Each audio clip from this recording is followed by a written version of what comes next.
बिस्मिल्लाहिर्रहमानिर्रहीम। MD cat unit number 2 का next topic जो हम स्टार्ट करने जा रहे हैं इसका नाम है इनर्जी।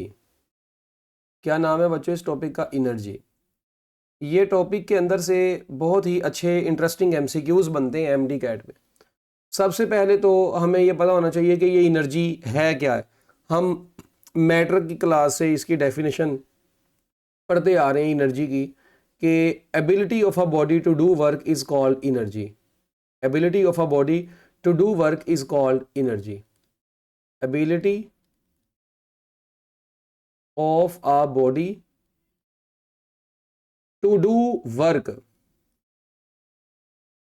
is called energy.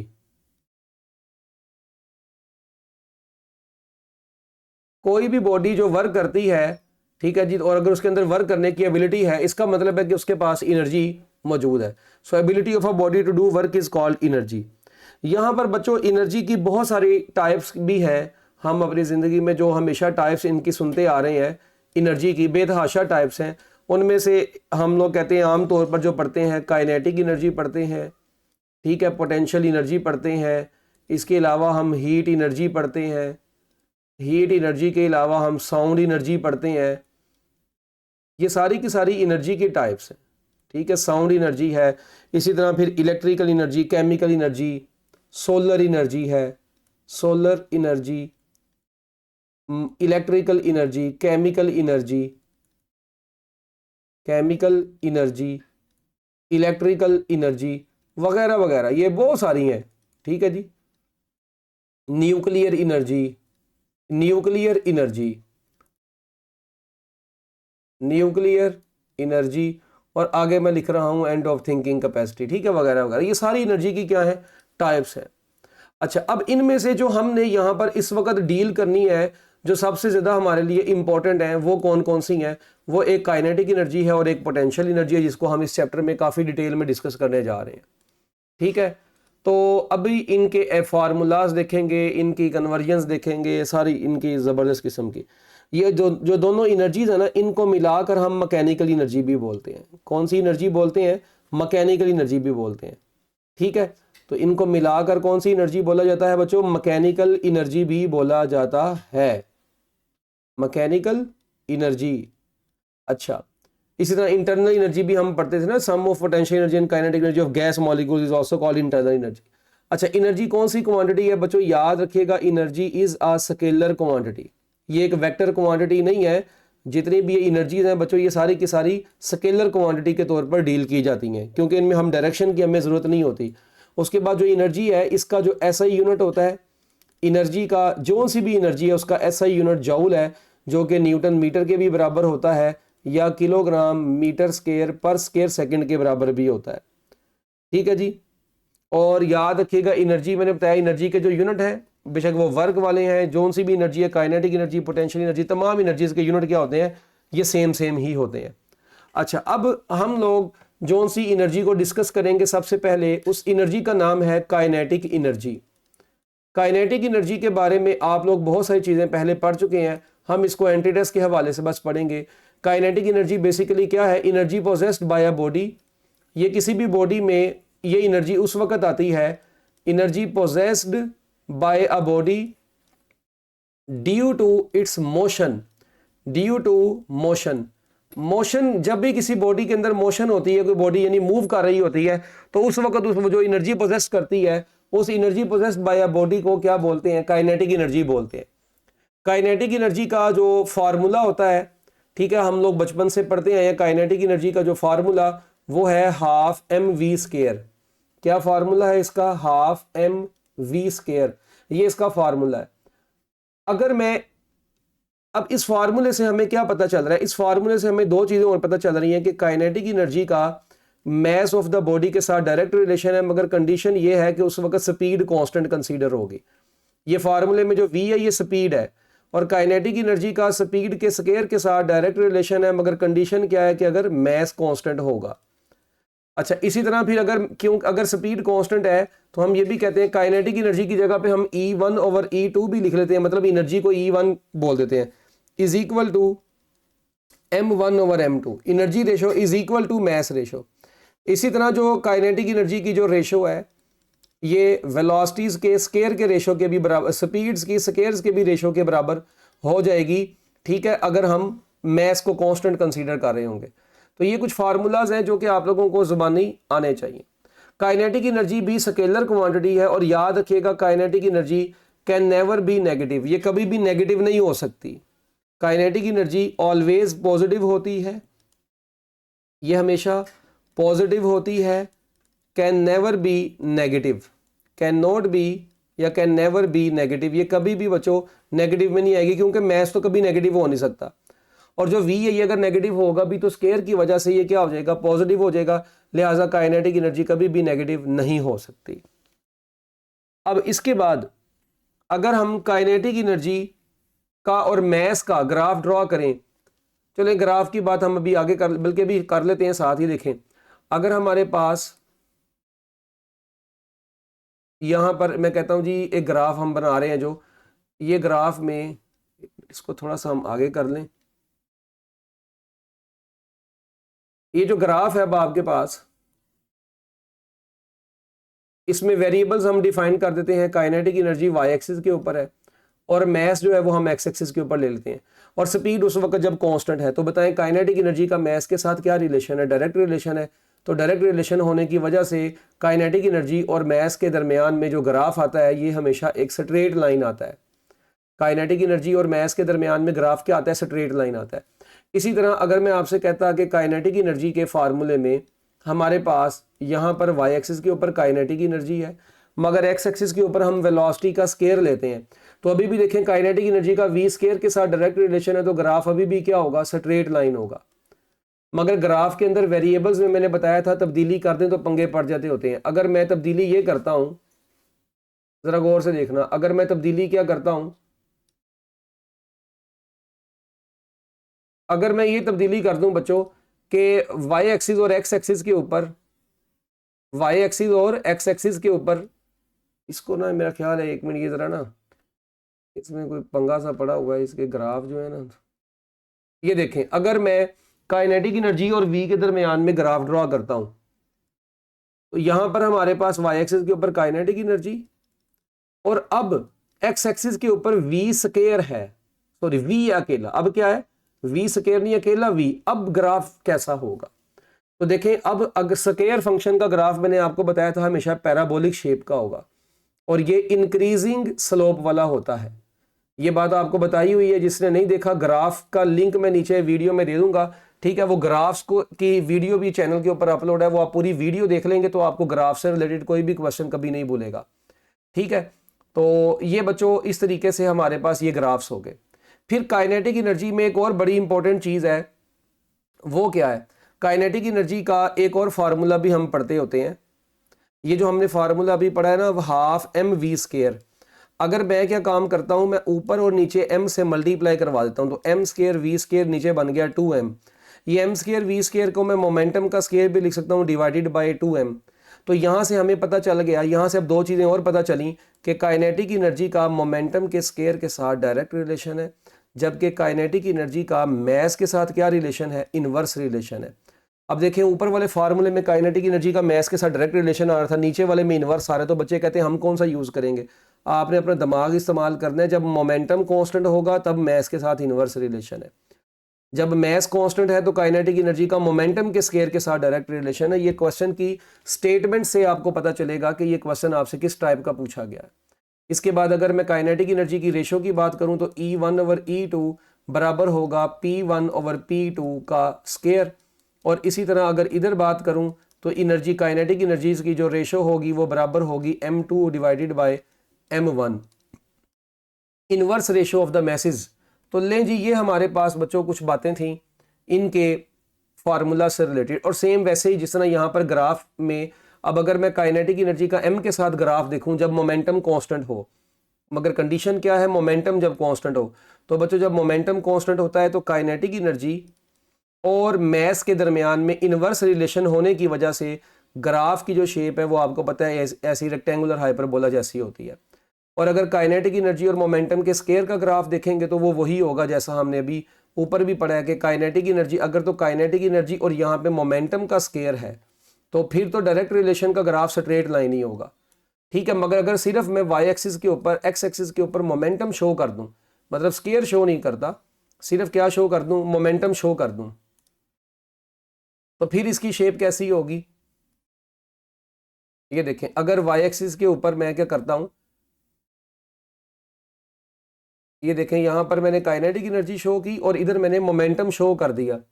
तो अब जब मैंने मोमेंटम शो करना है तो मोमेंटम का के साथ जो इसका ग्राफ होगा वो देखें, स्केयर फंक्शन वाला ग्राफ मैंने बताया था इंक्रीजिंग स्लोप वाला होता है, पैराबोलिक होगा मगर इंक्रीजिंग स्लोप वाला होगा, तो ये ग्राफ इसका इस शेप का बन जाता है। तो ये ग्राफ्स के हवाले से कुछ बात थी, ठीक है। अब यहाँ पर अगर आपसे क्वेश्चन में पूछूं, अब क्वेश्चन जरा गौर से सुनना, क्वेश्चन यहाँ पे डिफरेंट टाइप के पूछे जाते हैं। पहला तो क्वेश्चन ये बनता है कि अगर एक बॉडी का मास 2 किलोग्राम हो और वो बॉडी मूव कर रही हो इस वेलोसिटी से 2i + 3j मीटर पर सेकंड की वेलोसिटी से मूव कर रही हो, तो बताएं उस बॉडी की काइनेटिक एनर्जी की वैल्यू कितनी होगी। अब काइनेटिक एनर्जी का फार्मूला क्या हमने बचपन से पढ़ा है अभी तक, 1/2 mv²। ये जो अब यहाँ पर v है, यहाँ पर v की तो मैग्नीट्यूड है, यहाँ पर v की मैग्नीट्यूड है, तो हम क्या काम करेंगे, 1/2 m की जगह पर 2 पुट करेंगे।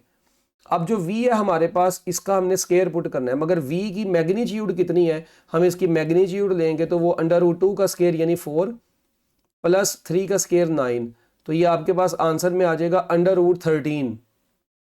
इतना आंसर आता है वेलोसिटी का √13। तो वो स्केयर जब इससे कट जाएगा तो ये 2 से कट जाएगा, तो हमारे पास आंसर बचेगा बस 13 जूल। तो ये इस तरीके से हमने इसकी काइनेटिक एनर्जी निकाल ली। और याद रखिएगा कि यह काइनेटिक एनर्जी के फार्मूले में ये जो v स्केयर होता है ये basically self dot product of velocity होता है। ये बेसिकली किसके बराबर होता है, self dot product of velocity होता है। तो ये v यहाँ पर वेलोसिटी नहीं है बल्कि वेलोसिटी की मैग्नीट्यूड है यानी स्पीड है, क्योंकि सेल्फ डॉट प्रोडक्ट में वेलोसिटी का जब तो देखें v.v यानी ये बेसिकली ये होता है v.v। तो v.v इज इक्वल टू क्या आता होता है, v स्केयर आता होता है। v.v इज इक्वल टू क्या आता है, v स्केयर, ठीक है। तो ये इसलिए यहाँ पर याद रखिएगा ये v स्केयर बनता है बेसिकली। यहाँ पर एक क्वेश्चन मतलब इस तरीके से, एक मतलब मैंने एमसीक्यू देखा था, उस एमसीक्यू में ऐसे लिखा हुआ था काइनेटिक एनर्जी का फार्मूला 1/2 m, आगे v स्केयर की बजाय v.v लिखा हुआ था, इसलिए ये बात आपको बताई है कि आपने इसमें परेशान नहीं होना। अगर v.v की फॉर्म में लिखा हुआ है तो आप इस तरीके से इसको लिख देंगे, ठीक है। अच्छा, अब इसके बाद काइनेटिक एनर्जी, एक और क्वेश्चन यहाँ पे बनता है कि अगर किसी बॉडी का मोमेंटम और काइनेटिक एनर्जी, अगर किसी बॉडी का momentum 3 times of the kinetic energy हो जाए, ठीक है, तो बताएं उस बॉडी की स्पीड क्या होगी। तो ऐसे क्वेश्चन में देखें हमें स्टेटमेंट में ये दे दिया गया kinetic energy momentum is equal to 3 times kinetic energy. अब मोमेंटम होता है mv, 3, यहीं पे काइनेटिक एनर्जी क्या होती है, हाफ mv का स्केयर, ऐसा ही है। अब ये m से कट गया, ये v इसके स्केयर से कट गया, तो हमारे पास 1 इज इक्वल टू 3v/2 बच गया। तो यहाँ से हमें पता चल रहा है कि v इज इक्वल टू 2/3 और जो यूनिट होगा वो क्या होगा, मीटर पर सेकंड होगा। तो 2/3 मीटर पर सेकंड ये यूनिट आ गया इसका। ये क्वेश्चन था एक। अच्छा, फिर इसी तरह इसमें से और किस टाइप का क्वेश्चन पूछा जा सकता है काइनेटिक एनर्जी में से, वो आपसे ये कहेगा कि अगर हमारे पास 3 पार्टिकल्स हैं, अल्फा पार्टिकल, इलेक्ट्रॉन, प्रोटॉन, ठीक है जी, ये 3 पार्टिकल्स हैं। अगर तो बच्चों इनकी स्पीड सेम हो, अगर इनकी स्पीड कांस्टेंट हो, तो which have greater kinetic energy, तो इन तीनों में से किसकी काइनेटिक एनर्जी सबसे ज्यादा होगी, which will have greater kinetic energy if both are moving with constant velocity. इसी तरह अगर वो आपको क्वेश्चन ये दे दे कि इफ तीनों का अगर मोमेंटम क्या हो, अगर तीनों का मोमेंटम कांस्टेंट हो, तो अब की बार which will have greater kinetic energy, तो अब की बार काइनेटिक एनर्जी किसकी ज्यादा होगी। तो अब देखें ये जो ऐसे क्वेश्चंस हैं, इन क्वेश्चंस को अब हम कैसे सोल्व करते हैं।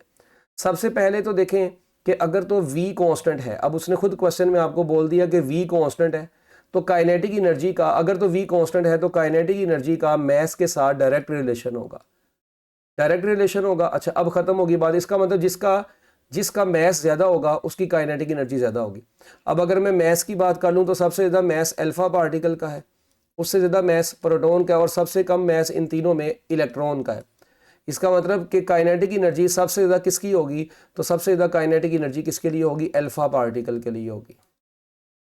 अच्छा, फिर ये क्वेश्चन इस तरीके से भी बन जाता है कि अगर अब मोमेंटम अगर कांस्टेंट है, अब देखें अगर तो मोमेंटम कांस्टेंट है तो फिर काइनेटिक एनर्जी का मास के साथ इन्वर्स रिलेशन है। तो इसका मतलब है कि अब की बार इलेक्ट्रॉन जो होगा उसकी काइनेटिक एनर्जी ज़्यादा होगी। क्या ख्याल है?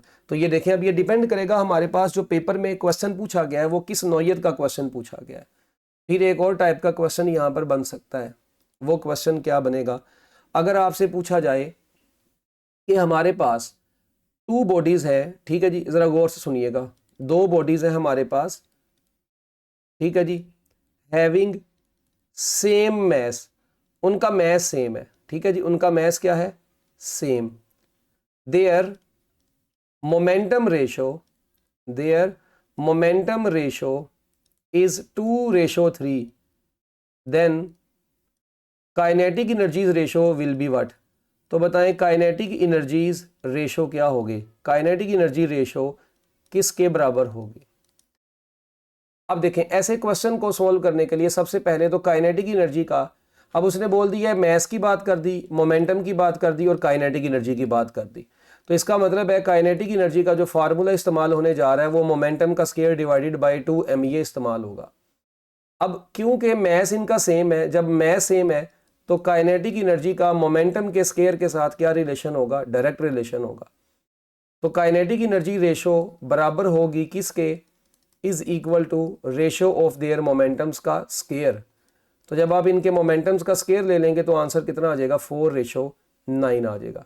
तो ये इस तरह से ये वाला क्वेश्चन बड़ी आसानी से सोल्व हो गया। इसी तरह अगर वो आपको क्वेश्चन में ये कहता कि मैस सेम है और इनकी स्पीड्स रेशो इतनी है, तो जारी बात है kinetic energy ratio speed ratio के बराबर उसके लिहाज से निकाल ली जाएगी। ठीक है,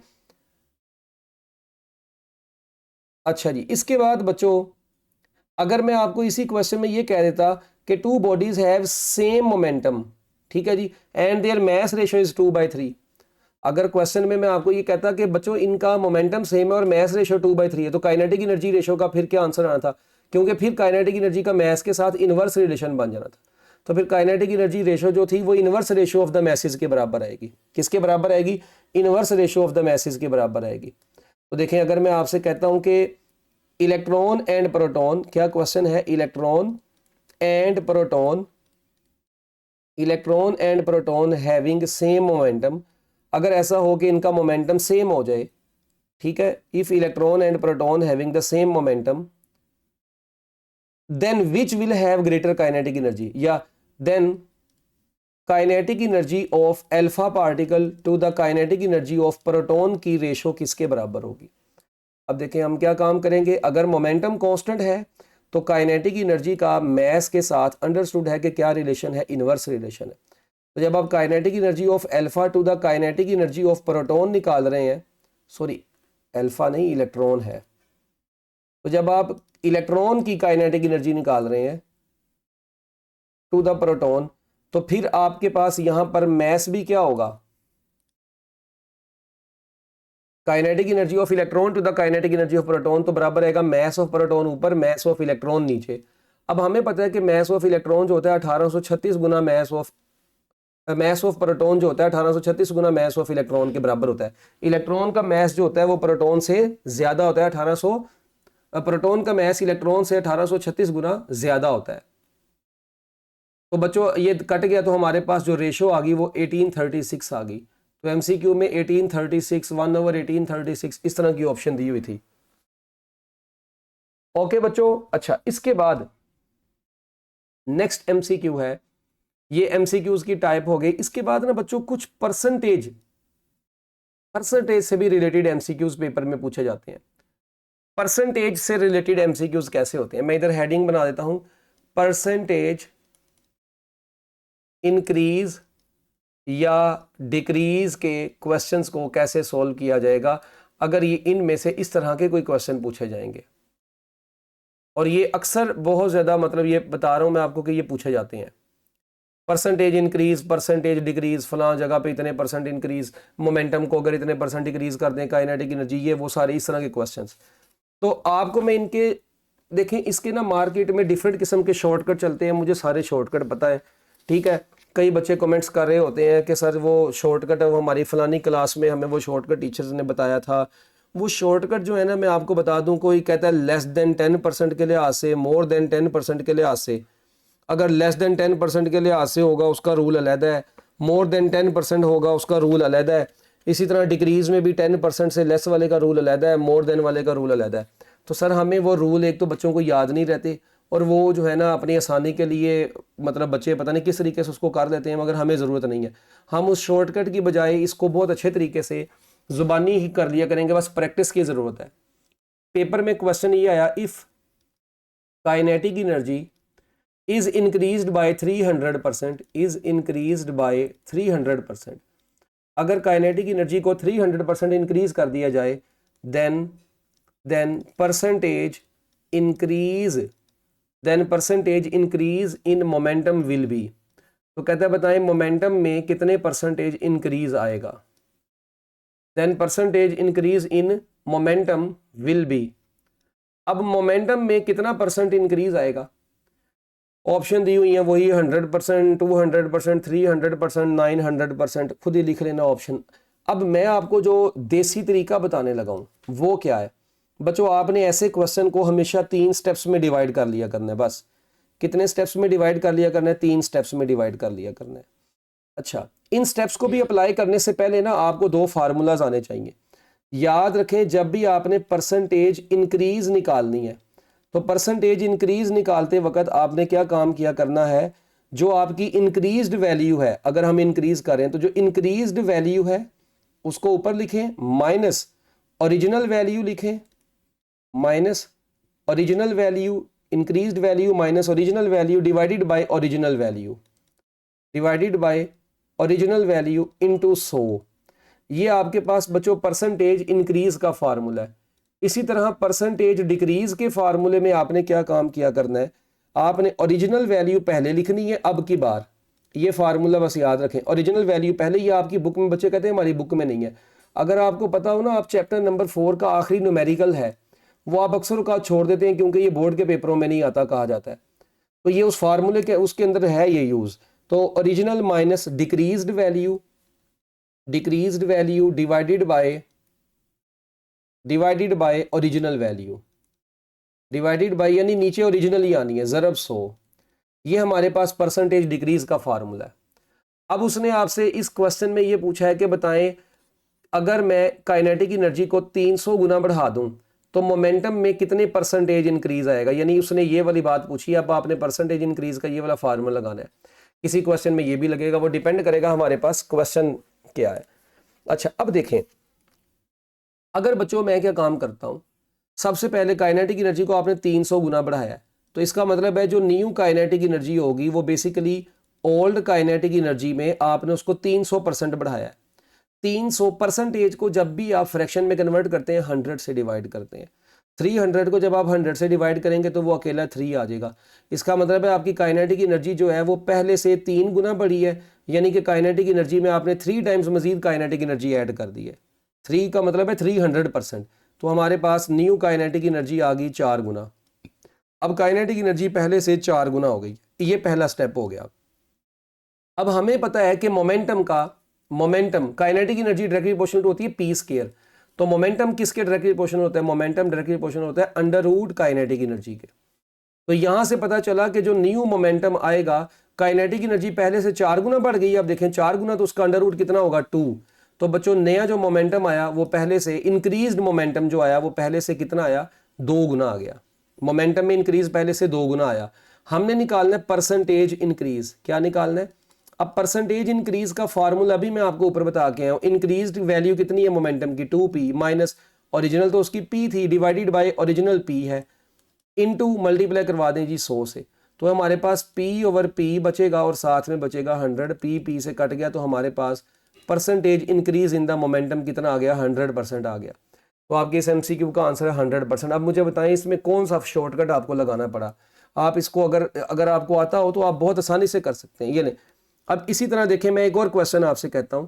मैं आपसे कहता हूं जी, इफ मोमेंटम, अगर मैं करता हूं momentum is increased by, if momentum is increased by 50%, ये नहीं, अब मैंने मोमेंटम को इंक्रीज कर दिया 50%, देन परसेंटेज काइनेटिक एनर्जी ठीक है जी, विल इंक्रीज बाय, तो अब काइनेटिक एनर्जी कितने परसेंटेज इंक्रीज कर जाएगी।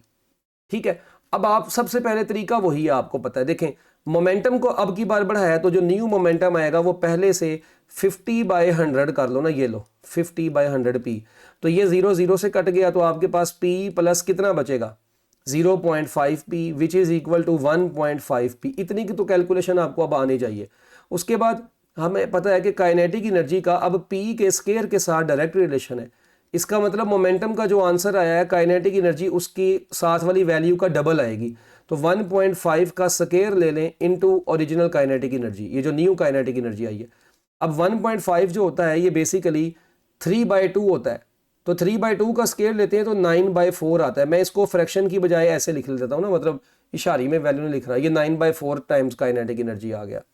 अच्छा, अब हमने क्या निकालना है, percentage increase in the kinetic energy.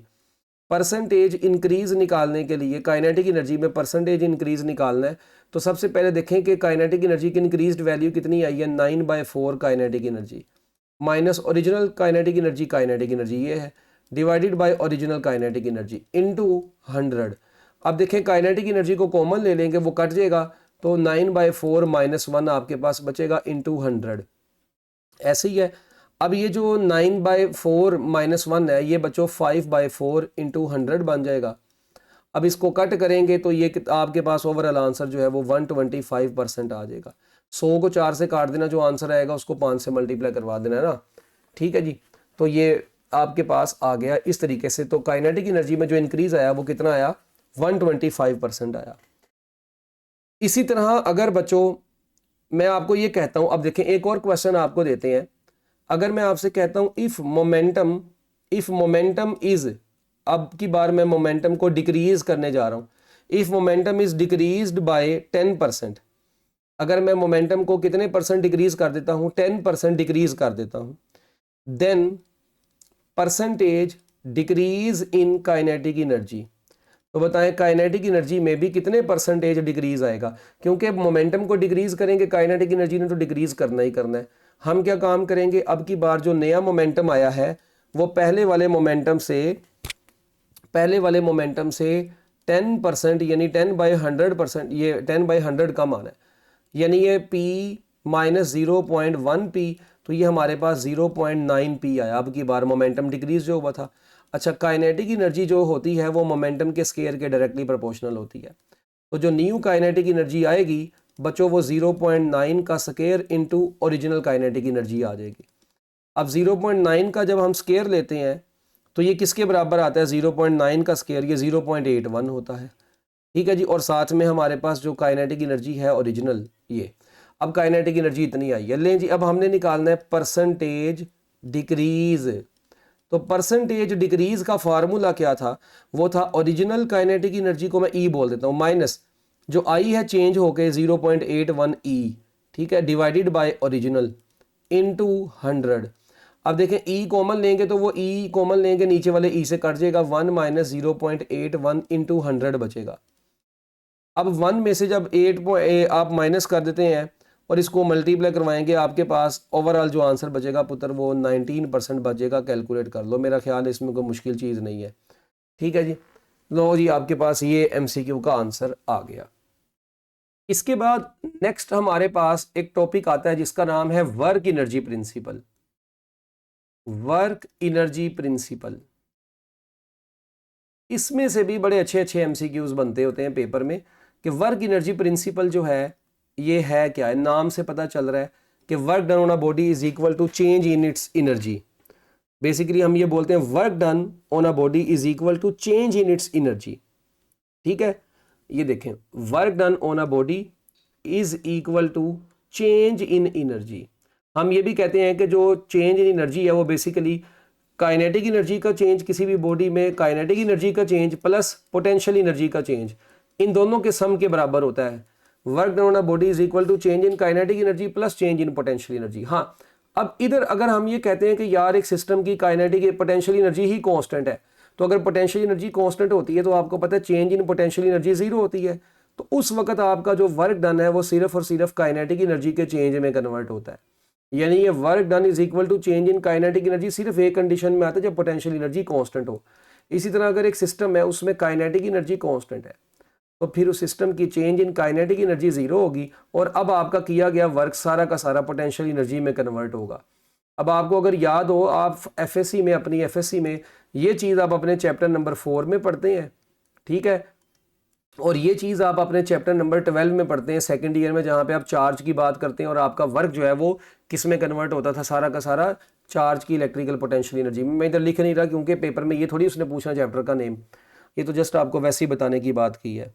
अच्छा, तो बच्चों याद रखिएगा ये जो फार्मूला है ना, ये वाला जो work done is equal to change in kinetic energy है, हम इस फार्मूले को मजीद भी थोड़ा सा लिख सकते हैं। तो हम इसको ऐसे भी लिखेंगे, वर्क की जगह पे देखें हम इसको यूं लिख सकते हैं इस फार्मूले को कि work done is equal to final kinetic energy minus initial kinetic energy, बिल्कुल लिख सकते हैं। अच्छा, अब वर्क का फार्मूला होता है F D, final kinetic energy में 1/2 m फाइनल वेलोसिटी का square minus 1/2 m initial velocity का स्केयर, ये आ गया हमारे पास। और अगर मैं इसकी बात करूं तो इसमें भी हम ये लिख सकते हैं F D is equal to M G final height minus M G initial height, ठीक है। तो ये वाले फार्मूला से हम क्वेश्चन जैसा पढ़ेंगे उसके लिहाज से ये इस्तेमाल होते जाएंगे। अच्छा, अब याद रखिएगा अगर किसी बॉडी के ऊपर वर्क डन पॉजिटिव है, देखें अगर एक बॉडी की काइनेटिक एनर्जी इंक्रीज करती है, अगर एक बॉडी की काइनेटिक एनर्जी क्या करती जा रही है, इंक्रीज करती जा रही है, अगर किसी सिस्टम की काइनेटिक एनर्जी इंक्रीज करेगी, इसका मतलब क्या है, इसका मतलब है कि जो चेंज इन काइनेटिक एनर्जी है वो पॉजिटिव होगी, क्योंकि जारी बात है फाइनल बड़ी होगी इनिशियल छोटी होगी तो चेंज पॉजिटिव ही आएगा। तो change in kinetic energy positive होगी तो हम ये कहेंगे कि सिस्टम के ऊपर जो वर्क डन है वो भी पॉजिटिव है।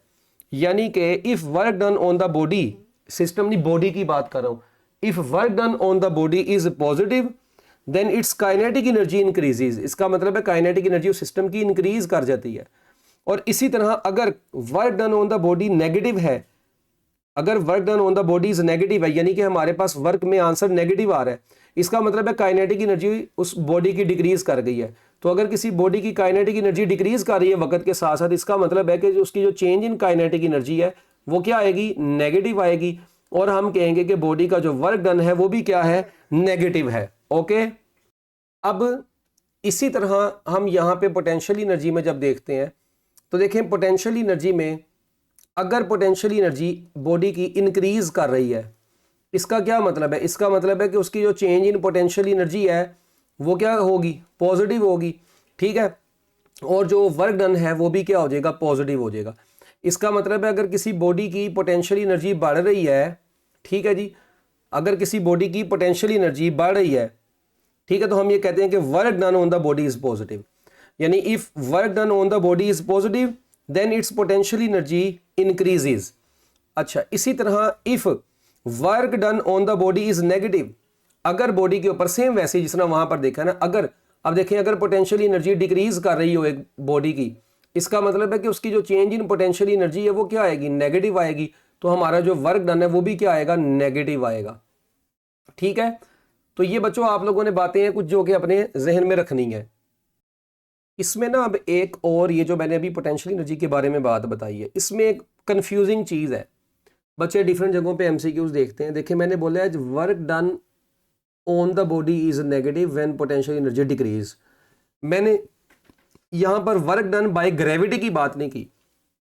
याद रखिएगा अगर एक बॉडी की पोटेंशियल एनर्जी इंक्रीज कर रही हो, बड़े इंपॉर्टेंट बात बताने लगा हूं, if potential energy of a body, अगर एक बॉडी की पोटेंशियल एनर्जी, दो बातें करेंगे यहां पे, इंक्रीज कर रही हो, ठीक है जी, या अगर क्या कर रही हो, डिक्रीज कर रही हो, तो देखें अगर एक बॉडी की पोटेंशियल एनर्जी इंक्रीज करती जा रही है, इसका मतलब है कि वो बॉडी ग्रेविटी से के अगेंस्ट जाती जा रही है, तो उस केस में work done by the gravity उसके ऊपर क्या होगा, वर्क डन अगर बात करें बाय ग्रेविटी की, तो क्योंकि वो ग्रेविटी के अगेंस्ट जा रही है तो work done by the gravity उसके ऊपर नेगेटिव होता है।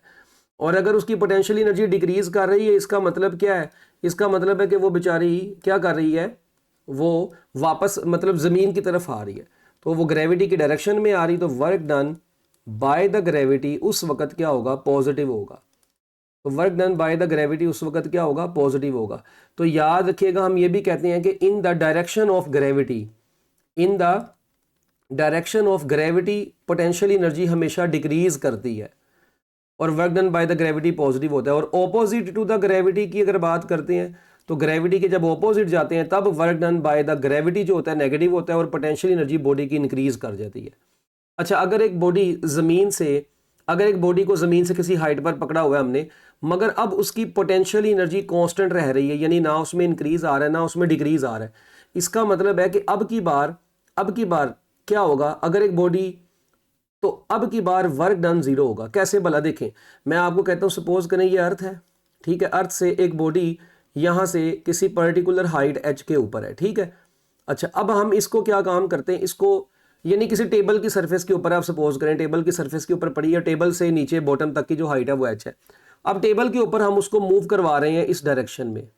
अब देखें ये मूव करके इस पोजीशन पर पहुंची, तो अभी भी इसकी हाइट ज़मीन से तो h ही रही, हाइट तो कांस्टेंट रही, तो पोटेंशियल एनर्जी का चेंज क्या होगा, इसका मतलब यहाँ पर जो पोटेंशियल एनर्जी का चेंज है वो तो जीरो आ रहा है। वो क्या आ रहा है बच्चों, जीरो आ रहा है। अगर पोटेंशियल एनर्जी कांस्टेंट है तो change in potential energy zero है।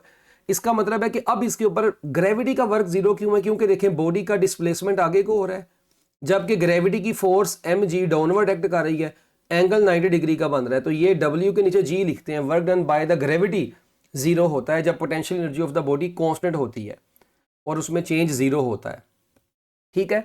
तो बच्चों इस तरीके से इसमें से ये 3 टाइप के एमसीक्यूज और बन गए हैं। बाकी इसमें से मैथमेटिकल एमसीक्यूज भी बनते हैं। मैथमेटिकल एमसीक्यूज अभी मैं जिस तरह ही हम ये थोड़ी थ्योरी पढ़ लेते हैं, थ्योरी के लास्ट पे बहुत सारे मैं आपको मैथमेटिकल एमसीक्यूज करवाऊंगा और इसके पास्ट पेपर्स के एमडी कैट 2022 और 2023 में इस चैप्टर में से कौन कौन से एमसीक्यूज आए हैं वो भी आपसे डिस्कस करूंगा। अच्छा, इसके बाद हमारे पास वर्क एनर्जी प्रिंसिपल के बाद बच्चों inter conversion of kinetic energy and potential energy का टॉपिक आता है। Inter conversion of kinetic energy and potential energy. जब भी कोई बॉडी को हम ड्रॉप करते हैं तो आपको पता है बॉडी के पास शुरू में पोटेंशियल एनर्जी होती है और नीचे आते आते वही उसकी पोटेंशियल एनर्जी किस में कन्वर्ट हो जाती है, काइनेटिक एनर्जी में कन्वर्ट हो जाती है। यानी जब किसी बॉडी को हम सर्टेन हाइट से ड्रॉप करते हैं और वो बॉडी नीचे आती है तो नीचे आते आते बच्चों क्या होता है, नीचे आते आते उसमें जो लॉस इन पोटेंशियल एनर्जी है वो बेसिकली उसकी गेन इन काइनेटिक एनर्जी में कन्वर्ट हो जाता है। पोटेंशियल एनर्जी में जो लॉस आता है वो गेन इन काइनेटिक एनर्जी में कन्वर्ट हो जाता है, ठीक है। इसकी आप लोगों ने वो एग्जांपल पढ़ी थी कि अगर एक बॉडी, ठीक है जी, किसी हाइट h1 के ऊपर है अर्थ से और जब वो नीचे आ रही है उसकी हाइट h2, वो सारी बातें आप लोगों ने की हुई हैं। हम इधर इसका वो सारा प्रूफ तो नहीं हमारे पास पेपर में आएगा ना यहाँ पे, हम तो इसके प्रूफ की बजाय जस्ट हम इसका फार्मूला पढ़ते हैं कि फिर पोटेंशियल एनर्जी का जो चेंज है, ठीक है, लेट्स सपोज वो mg h1 माइनस h2 है, mg h1 minus h2 is equal to 1/2 m v2 का स्केयर माइनस v1 का स्केयर। ये हम फार्मूला पढ़ते थे, मगर ये फार्मूला हम उस वक्त पढ़ते थे in the absence of air friction.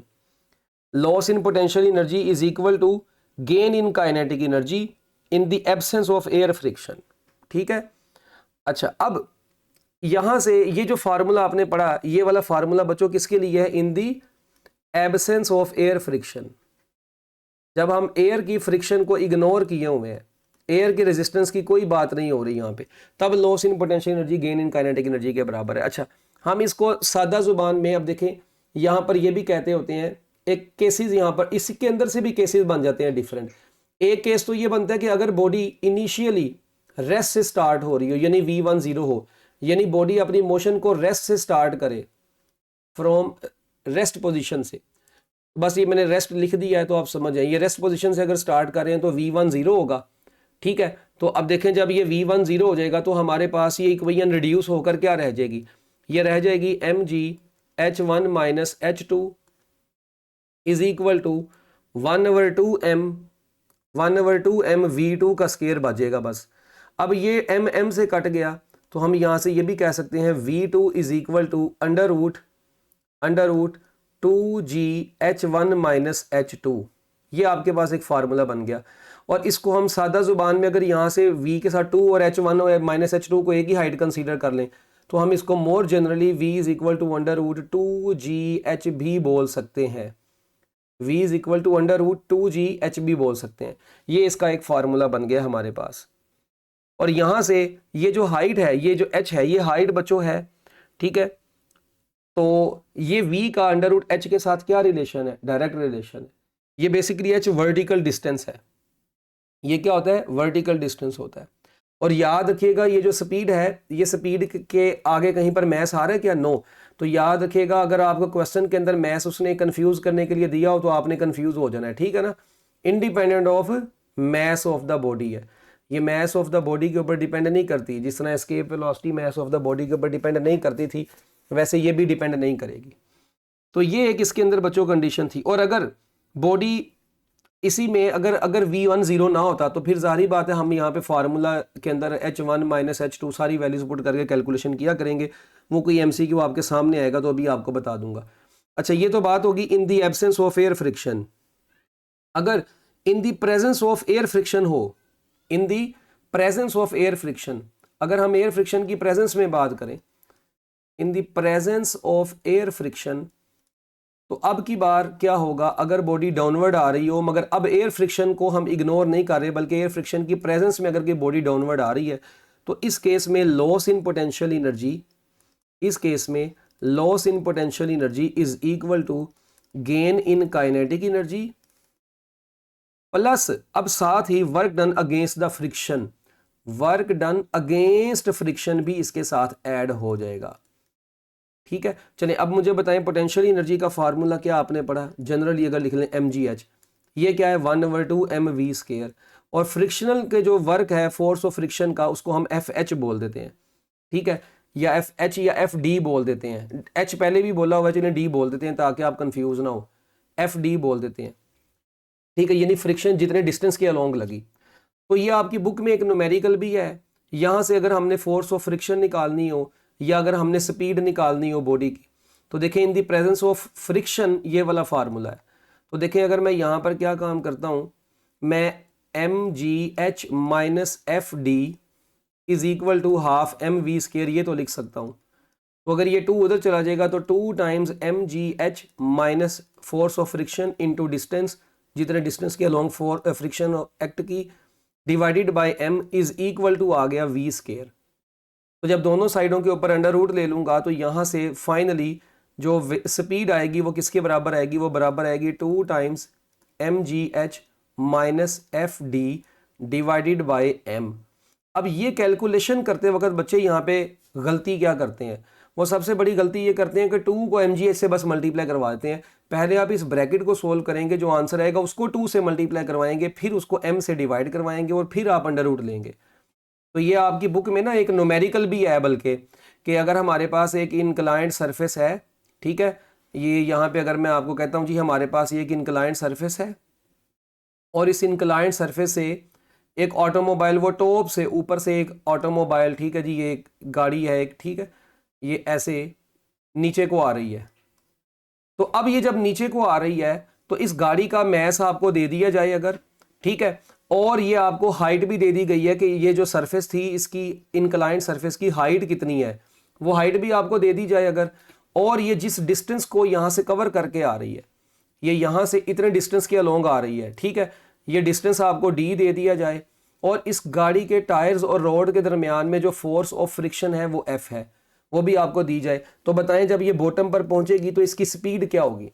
तो आप देखें ये वाला फार्मूला उस वक्त यूज होगा। अब आपको फोर्स ऑफ फ्रिक्शन भी दी है, D भी दिया हुआ है, यानी ये लेंथ दी है जिसके अलोंग कार मूव करके आ रही है, M भी दिया हुआ है, हाइट भी दी है, आप जस्ट बॉटम पे उसकी स्पीड इस फार्मूले से निकाल सकते हैं।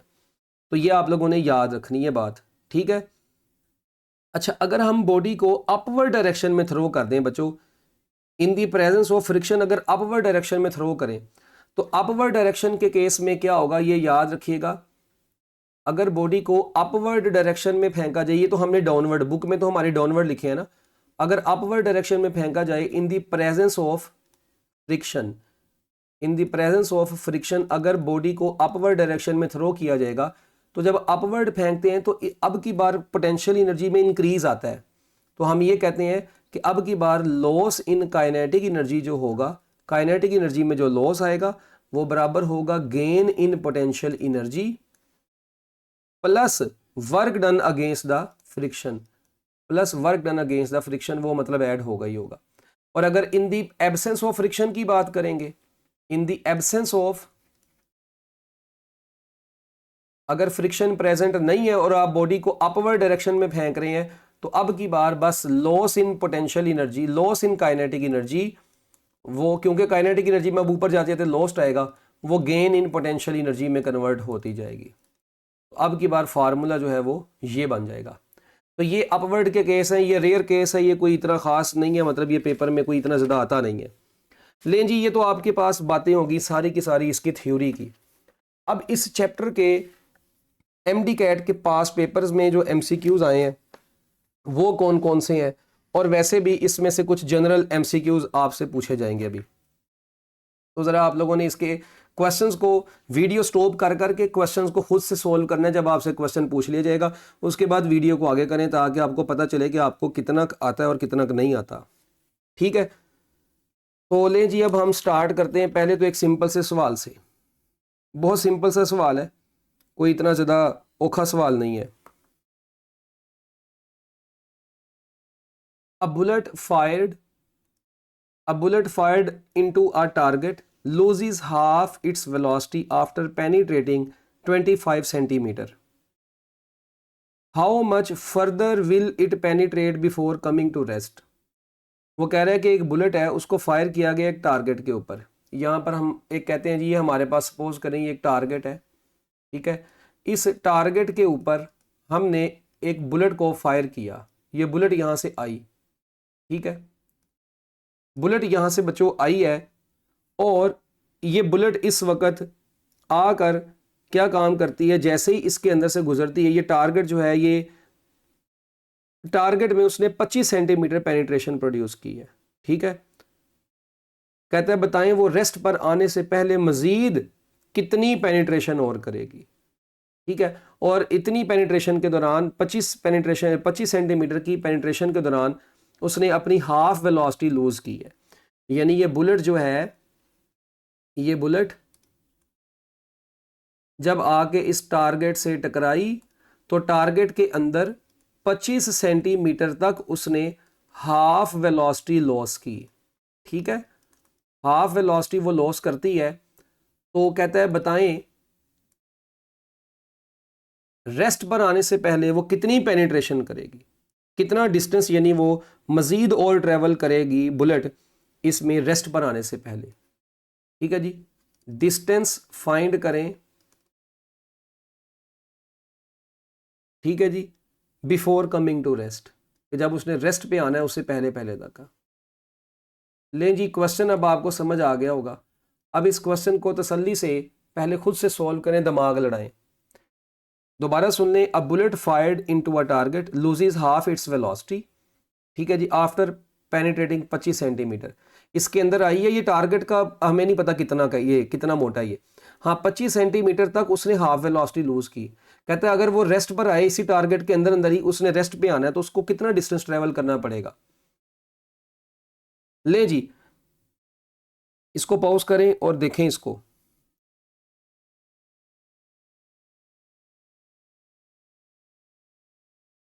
अब देखें हम लोगों ने क्या काम किया था इसके सॉल्यूशन में। हमें पता है कि work done on a body is equal to change in kinetic energy के बराबर होता है। ऐसे ही है, जो वर्क डन है वो किसके बराबर होता है, चेंज इन काइनेटिक एनर्जी। क्योंकि यहाँ पे हाइट की तो बात की नहीं जा रही, तो हम सिंपली यहाँ पे लिख देते हैं कि जो वर्क डन होगा वो बराबर होगा, क्योंकि काइनेटिक एनर्जी में उसकी लॉस आना है, सारी बात है, टारगेट से टकराना है, तो लॉस में हम final minus initial kinetic energy लिखेंगे। तो देखें जो वेलोसिटी हमने मालूम, जो वेलोसिटी है पहले सपोज करते हैं ये 1/2 mv², ये वाली माइनस 1/2 mv/2 ओरिजिनल वेलोसिटी, उसकी मतलब उसकी वेलोसिटी v है, ठीक है। और जो बाद में मतलब ये हुई है, ये v/2 है, v/2 का स्केयर।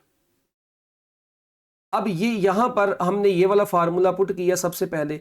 अब वर्क जो होता है हमें पता है ये फोर्स इंटू डिस्टेंस होता है। वर्क किसके बराबर होता है, फोर्स इंटू डिस्टेंस। डिस्टेंस उसने 25 सेंटीमीटर का कवर किया है। जब आप इसको यहां से कैलकुलेट कर लेते हैं अभी, तो देखें ये हाफ mv², माइनस ये कितना बन जाएगा वी स्केयर बाय 4 और ये बन जाएगा 1/8 एम वी स्केयर। तो जब आप 1/2 ये एम वी स्केयर को कॉमन ले लें 1/2 माइनस 1/8 करते हैं तो आपका आंसर 3/8 एम वी स्केयर आता है। ये थोड़ा सा मैंने डायरेक्ट कर दिया इसको भाई, W की जगह पर देखें मैंने इस W की जगह पे फोर्स इंटू डिस्टेंस लिख दिया और ये काइनेटिक एनर्जी का जो चेंज आया है उसको मैंने ये लिख दिया, यानी work done is equal to change in kinetic energy सादा जुबान में। ठीक है, अब यहां पर बच्चों ये आ गया इतना F into 25 is equal to 3/8 M V square. अब इसी तरह इसमें दूसरा केस क्या है कि जब वो आ गई है बच्चों रेस्ट पे, तो अब की बार वर्क डन किसके बराबर होगा, वर्क डन देखें अब वो पहले 25 सेंटीमीटर, अब 25 सेंटीमीटर के बाद उसने रेस्ट तक आना है, यानी पहले अब हमने 25 सेंटीमीटर तक की कैलकुलेशंस की हैं, अब वो 25 सेंटीमीटर से आगे वो रेस्ट पे आ रही है। इसका मतलब अब की बार आपकी जो इनिशियल वेलोसिटी है वो v/2 वाली होनी है, माइनस फाइनल, तो क्योंकि वो रेस्ट पे आ गई 0 तो काइनेटिक एनर्जी भी 0, और हमारे पास जो ओवरऑल यहाँ पे आंसर आ गया वो आ गया 1/8 एम वी स्केयर, यानी कि F इंटू अब उसने कितना डिस्टेंस ट्रेवल करना है ये डिस्टेंस आपको भी नहीं पता, इसको आप S ही लिख दें, is equal to 1/8 M V square. ये अब आपके पास दो इक्वेशंस बन गई हैं, एक वो वाली और एक ये वाली। अब F तो सेम है, ठीक है, तो हम लोग क्या काम करते हैं, अब इन दोनों को डिवाइड कर देते हैं। जब इसको हम इक्वेशन नंबर 1 का नाम दे देते हैं ना बच्चों, किसका नाम दे देते हैं, इसको हम इक्वेशन नंबर 1 का नाम दे देते हैं और इसको हम इक्वेशन नंबर 2 का नाम दे देते हैं। अब जब हम इन दोनों को डिवाइड करेंगे तो डिवाइड करने के बाद हमारे पास क्या आंसर आएगा, डिवाइड 1/2, क्योंकि ऐसे निकालना है तो 2 वाली को ऊपर रख लेते हैं 1 वाली को नीचे, तो F into S divided by F into 25 is equal to, यहां पे है 1/8 एम वी स्केयर और जो नीचे है वो है कितना 3/8 एम वी स्केयर।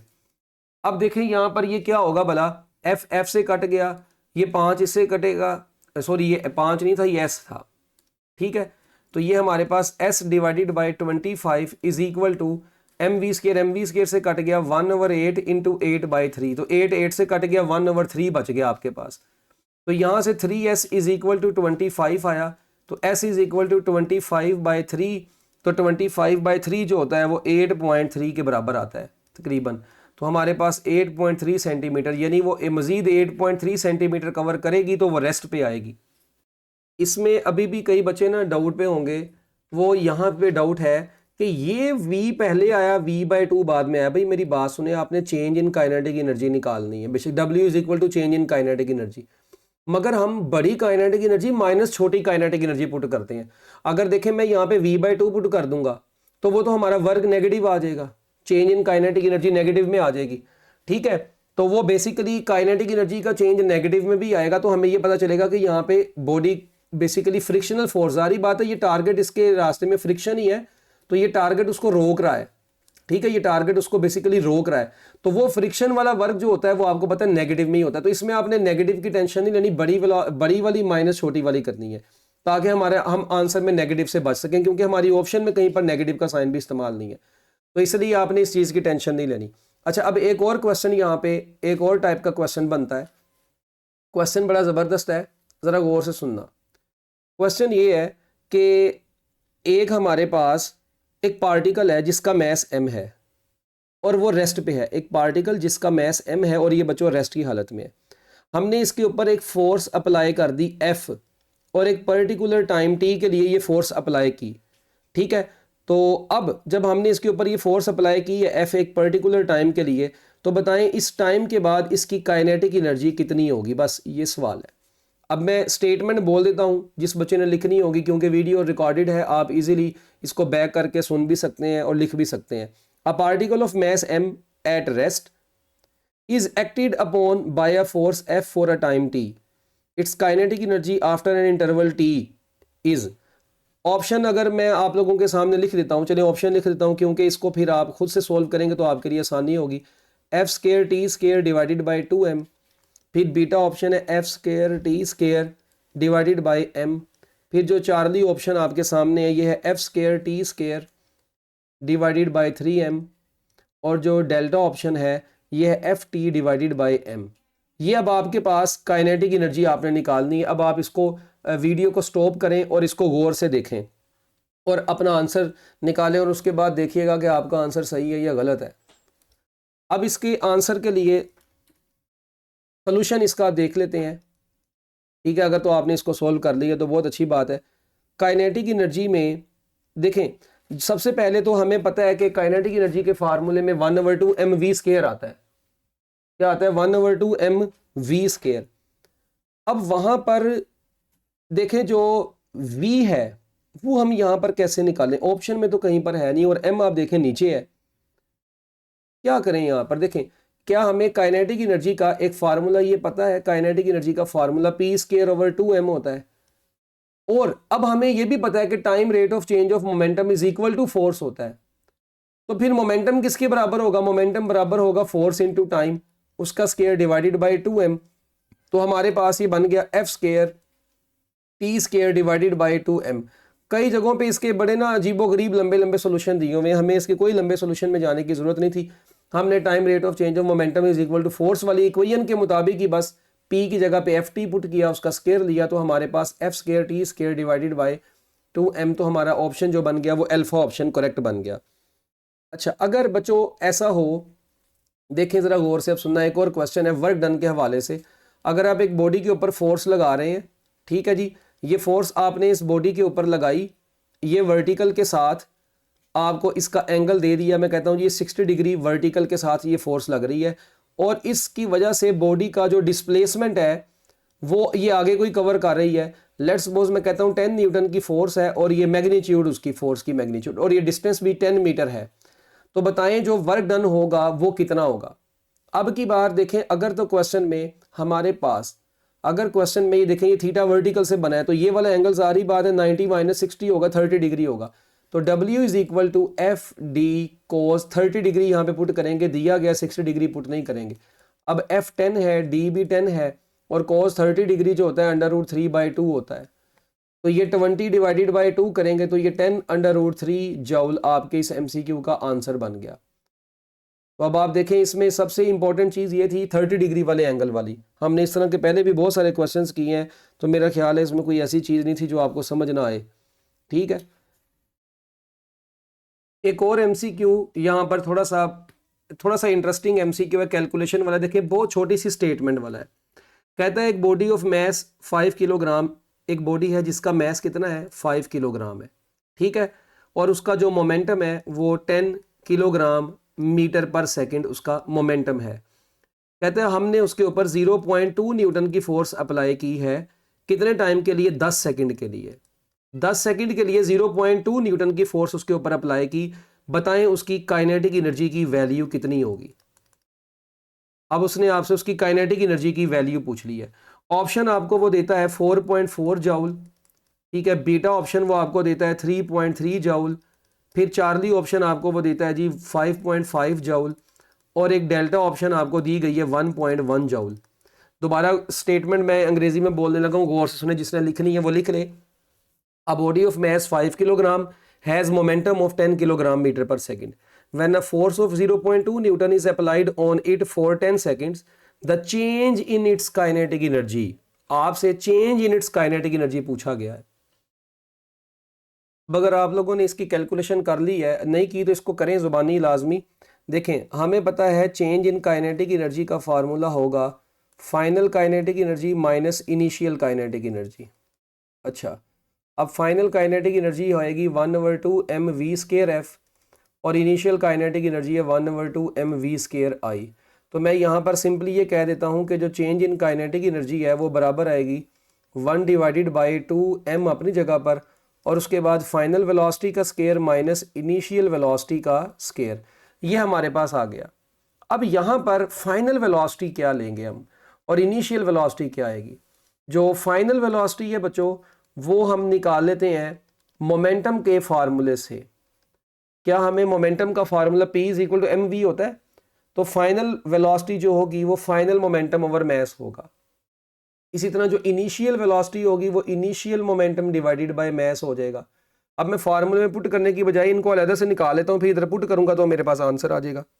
अच्छा, फाइनल मोमेंटम कैसे निकलेगा? फाइनल मोमेंटम निकलेगा impulse plus initial momentum divided by m। अब ये बड़ी इंपॉर्टेंट बात थी, क्योंकि देखें जब आप फोर्स, देखें एक बॉडी है उसका मोमेंटम पहले ही था, जब आप फोर्स लगाते हैं, लार्ज फोर्स एक्ट करती है बॉडी के ऊपर शॉर्ट टाइम के लिए, तो आपको पता है बॉडी में इंपल्स आता है। अब इंपल्स जो होता है वो चेंज इन मोमेंटम के बराबर होता है, final momentum minus initial momentum. तो यहां से मैं जब फाइनल मोमेंटम निकालूंगा वो जाहिर बात है आई यानी इंपल्स प्लस इनिशियल मोमेंटम के बराबर ही आएगा। इसीलिए ये देखें मैंने यहां पर इंपल्स प्लस इनिशियल मोमेंटम लिख दिया। अब इंपल्स जो होता है वो फोर्स इनटू टाइम होता है plus initial momentum divided by m। अब बच्चों फोर्स जो है वो कितनी है? अगर आप देखें फोर्स की वैल्यू 0.2 है और t 10 है, तो मैं डायरेक्ट 2 लिख देता हूं बस, और इनिशियल मोमेंटम है 10 डिवाइडेड बाय m कितना है? m है 5। तो हमारे पास आंसर आ गया 12/5 मीटर पर सेकंड। ये हमारे पास फाइनल वेलोसिटी है। इनिशियल वेलोसिटी के लिए इनिशियल मोमेंटम ही वो 10 है और ये 5 है, तो हमारे पास 2 मीटर पर सेकंड फाइनल इनिशियल वेलोसिटी आ गई। बस खत्म होगी बात। ये चीज़ थी बस, इसमें जो थोड़ी टेक्निकल सी थी और बच्चे इसी चीज़ के ऊपर फंस जाते हैं। अब change in kinetic energy is equal to 1/2 m जो है वो आपके पास 5 है, और जो फाइनल वेलोसिटी है वो 12/5 का स्क्वायर माइनस 2 का स्क्वायर। तो जब आप इसको कैलकुलेट करते हैं तो 5/2, 12 जो होता है 144 है, माइनस 5 का स्क्वायर 25 माइनस 4। अब कई बच्चे कहते हैं इतनी लंबी कैलकुलेशंस हम कैसे सॉल्व करें? देखें 5/2 144 बाय ये कितना है 5 का स्क्वायर 25, ठीक है। तो जब आप इसको अब थोड़ा सा कैलकुलेट करते हैं, तो बल्कि इस तरीके से कैलकुलेट कर लेते हैं ना, ये जो 5 है अगर हम इसको अब थोड़ी सी देखें, कैलकुलेशंस करनी है यहाँ पे, मैं आपको पहले ही बता रहा हूँ, तो ये थोड़ा सा दिमाग चल रहा है। मैं अगर इसको ऐसे कर दूं, 5 को अंदर मल्टीप्लाई करवा दूं दोनों से, तो अगर आप गौर से देखें 144 अपनी जगह पे रहेगा, नीचे 5 बचेगा और ये 20 बन जाएगा। क्या ख्याल है? मैंने ये 5 को इससे भी मल्टीप्लाई करवा दिया, इससे भी करवा दिया, तो जब इधर करवाएंगे तो वो 25 से कट जाएगा। अब 1/2 ये बच गया, उसके बाद 144। अब देखें अब 1/2 को अंदर मल्टीप्लाई करवा दें, इससे भी और उससे भी, तो ये बन जाएगा 144 divided by 10 minus 20 divided by 2, तो ये बन गया 14.4, यही बन जाएगा ना 14.4, सॉरी 14.4 बनेगा, कितना बनेगा, हाँ 14.4, और ये 20/2 कितना बनता है? 10 बन गया। तो जब आप इसमें से माइनस कर देंगे 14.4 में से, तो 10 माइनस कर देंगे तो 4.4 जूल आपके पास आंसर आएगा। तो आपके इस एमसीक्यू का आंसर क्या बन गया? अल्फा ऑप्शन आपका आंसर बन गई। तो आप देखें ये एमसीक्यू मुश्किल नहीं था, बस थोड़ी सी कैलकुलेशंस वाला था, ना आपकी बुक से बाहर था, ठीक है, आसान सा एमसीक्यू था, बस जिसको कैलकुलेशंस आती हैं उसके लिए कोई इतनी ज़्यादा मुश्किल वाली बात नहीं है ये। नेक्स्ट एक और क्वेश्चन ज़रा गौर से सुने, बहुत आसान सा क्वेश्चन है। क्वेश्चन ये है कि हमारे पास एक ब्रिक है 2 किलोग्राम की, 2 किलोग्राम की एक ईंट है हमारे पास, ठीक है, और हम क्या काम करते हैं, ये इस वक्त रेस्ट पे है। A brick of 2 kilogram mass is dropped from rest position, इसको हमने रेस्ट पोजीशन से ड्रॉप किया है, ठीक है। जब भी इसको रेस्ट पोजीशन से ड्रॉप किया, from rest position 12 metre above the ground, ठीक है जी, और ये ज़मीन से कितने मीटर थी? 12 मीटर। इसकी ज़मीन से जो हाइट उसने दे दी है वो 12 मीटर थी, ठीक है। अच्छा, कहता है जब ये ब्रिक कहाँ पर पहुंची? जब ये ब्रिक बच्चों सिर्फ और सिर्फ 7 मीटर की हाइट पर पहुंची, मतलब जब ये कहते हैं at the height 7 metre above the ground, ठीक है जी। तो जब ये 7 मीटर की हाइट पर पहुंची तो इसकी वेलोसिटी कितनी होगी? ज़मीन से ऊपर जो उसकी हाइट अगर 7 मीटर हो तो कहता है बताएं इसकी वेलोसिटी कितनी होगी। तो अब देखें हमने क्या काम करना है बच्चों, जब भी आप याद रखें जो हमें स्पीड थी, अभी हम पीछे पढ़ के आए हैं कि v is equal to under root, अगर बॉडी रेस्ट से स्टार्ट हो तो v is equal to under root 2g h1 minus h2, ये फार्मूला हम पढ़ के आए हुए हैं, ठीक है। तो बस अब ये फार्मूले में वैल्यू पुट कर दें, 2 अपनी जगह पर, g की जगह पे 10 पुट करें, हाइट आपके पास 12 है एक और दूसरी 7 है। आप हमेशा जब भी ये स्पीड निकालेंगे तो आप डिफरेंस लेंगे हाइट का, ठीक है। तो जब आप यहाँ पे इसको कैलकुलेट करेंगे तो 2 × 10 और 12 माइनस 7 जो है वो 5 के बराबर होगा। तो 5 × 2 10, 10 × 10 कितना हो जाएगा? 100 हो जाएगा। तो 100 का अंडर रूट कितना हो जाएगा? 10, और जो वेलोसिटी है वो आ गई 10 और यूनिट आएगा इसका मीटर पर सेकंड। तो बच्चों ये आपके पास इस एमसीक्यू का आंसर आ गया। मतलब अगर आपको हाइट्स दी हुई है तो आप बड़ी आसानी से इस एमसीक्यू को सोल्व कर सकते हैं। ठीक है, तो अच्छा, इस तरह एक और क्वेश्चन था, when an electron is brought close to a proton then potential energy क्या कर जाएगी। जब आप इलेक्ट्रॉन को प्रोटॉन के करीब लेके आएंगे तो पोटेंशियल एनर्जी क्या कर जाएगी। अब देखें ये जो क्वेश्चन था ना पोटेंशियल एनर्जी वाला, ये बेसिकली हम चैप्टर नंबर 20 में पढ़ चुके हैं कि पोटेंशियल एनर्जी जो होती है वो बराबर होगी -ke² अगर आपको याद हो nth ऑर्बिट में पोटेंशियल एनर्जी निकालने का ये फार्मूला हम पढ़ चुके हैं। तो देखें जब आप उनको करीब लेके आते हैं तो बेसिकली उनके दरमियान का डिस्टेंस कम हो जाता है। तो जब उनके दरमियान का डिस्टेंस कम हो जाएगा तो पोटेंशियल एनर्जी ज़ाहिर बात है क्या कर जाएगी, इंक्रीज कर जाएगी, डिक्रीज सॉरी, जब इलेक्ट्रॉन को आप प्रोटॉन के करीब लेके आएंगे, ठीक है, तो पोटेंशियल एनर्जी इंक्रीज करेगी या डिक्रीज करेगी। पोटेंशियल एनर्जी इंक्रीज करेगी या डिक्रीज करेगी, सोच के बताएं जल्दी जल्दी। अब देखें हम ये जो फार्मूला है इस फार्मूले से हम क्लियरली कह सकते हैं कि डिस्टेंस के बढ़ने से, डिस्टेंस के कम होने से ये पोटेंशियल एनर्जी कम होगी, क्योंकि माइनस का साइन भी है ना साथ में। तो देखें जब हम इलेक्ट्रॉन को प्रोटॉन के करीब लेके जाएंगे तो इनके दरमियान का जो डिस्टेंस है वो डिक्रीज कर जाएगा। तो जब ये डिक्रीज कर जाएगा तो जाहिर बात है पोटेंशियल एनर्जी भी क्या कर जाएगी, डिक्रीज कर जाएगी। अच्छा, पोटेंशियल एनर्जी के हवाले से कुछ बातें कर लेते हैं अभी। देखिए हमने ये जो inter conversion of potential energy and kinetic energy की है, बेसिकली पोटेंशियल एनर्जी के बारे में कुछ जनरल सी बातें हैं वो ज़रा आप देख लें, क्योंकि पोटेंशियल एनर्जी को अभी तक मैंने छेड़ा नहीं था, मगर बस ये छोटी सी इसके बारे में 5-6 मिनट की कुछ बातें हम करेंगे। फिर इससे रिलेटेड कुछ एमसीक्यूज भी कर लेते हैं ताकि आपका पोटेंशियल एनर्जी वाला जो है ना, क्योंकि हम काइनेटिक एनर्जी को डील करते करते वो आगे निकल गए थे, तो पोटेंशियल एनर्जी वाली जो हमारी बात थी कुछ वो बीच में ही रह गई थी। पोटेंशियल एनर्जी बेसिकली कब आती है किसी भी बॉडी में, जब भी कोई बॉडी फील्ड के, याद रखिएगा, जब भी कोई बॉडी फील्ड के इंटरेक्शन में आती है। ठीक है, तो चले पहले हम इसकी सादा जुबान में इसकी जो डेफिनेशन है वो हम क्या करते आए हैं जी, energy possessed by a body due to its position in the electric field. ठीक है, या कोई भी मतलब फील्ड के अंदर अगर हम पोजीशन के लिहाज से किसी भी बॉडी के अंदर एनर्जी देखेंगे तो energy possessed by a body due to its position, इस एनर्जी को हम बच्चों क्या नाम देते हैं, पोटेंशियल एनर्जी का नाम देते हैं। किसका नाम देते हैं, पोटेंशियल एनर्जी का, क्योंकि वो जो एमसीक्यू मैंने करवाया है मेरे जेहन में नहीं रहा था, पोटेंशियल एनर्जी हमने उस वक्त ही पढ़ लेनी थी, मगर कोई नहीं, अब इसको हम देख लेते हैं। Potential energy is always determined relative to some reference point, ये हमेशा डिटरमाइन की जाएगी, याद रखिएगा, डिटरमाइंड फ्रॉम सम रेफरेंस। हम रेफरेंस के बगैर इसको मालूम ही नहीं कर सकते।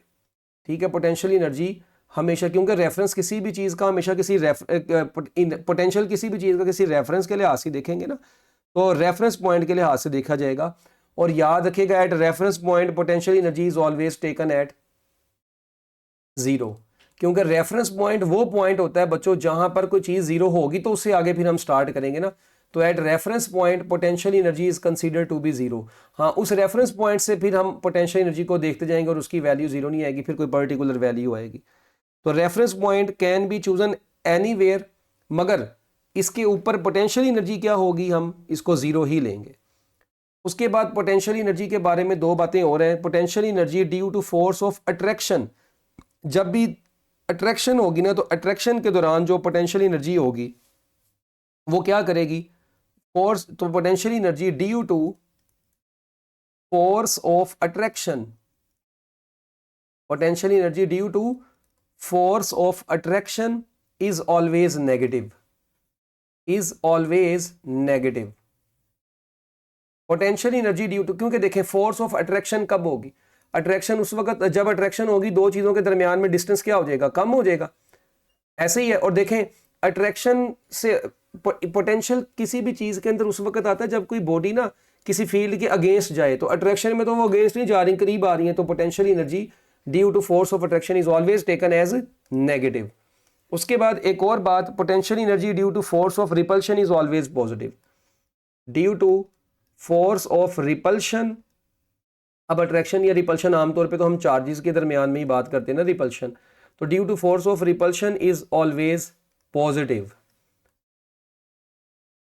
इसको हमने कूलम्स लॉ के अंदर भी पढ़ा हुआ है, अगर आप लोगों को थोड़ा बहुत याद हो, जिसको कूलम्स लॉ के कॉन्सेप्ट है वो तो बड़ी आसानी से इसको सोल्व कर सकते हैं। पहले हमने सेकंड ईयर इसलिए स्टार्ट की थी, कई चीज़ें ऐसी हैं, फर्स्ट ईयर की भी खैर कुछ चीज़ें थी, मगर सेकंड ईयर वाली जो चीज़ें हैं वो याद रखिएगा अब।